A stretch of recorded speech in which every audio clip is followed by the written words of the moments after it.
አርቲስት ቴዎድሮስ ካሳሁን ስለ ሀገሩ በተረዳ ነው እኔ በተረዳሁት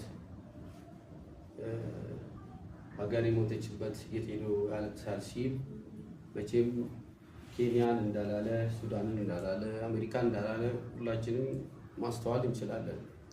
እኔ ደግሞ ልክ ብዕሯ እንደፈቀደችልኝ ለጥበቡ ለሱም እንደፈቀደችው ለኔም ስለምትፈቅድ ሀገሬ አልሞተችም አለች ትኖራለች ማለቴ ያስቀየማቸው ሰዎች አሉ። እኔ ከቴዲ ጋር ምንም አይነት የግል ጉዳይ የለኝም።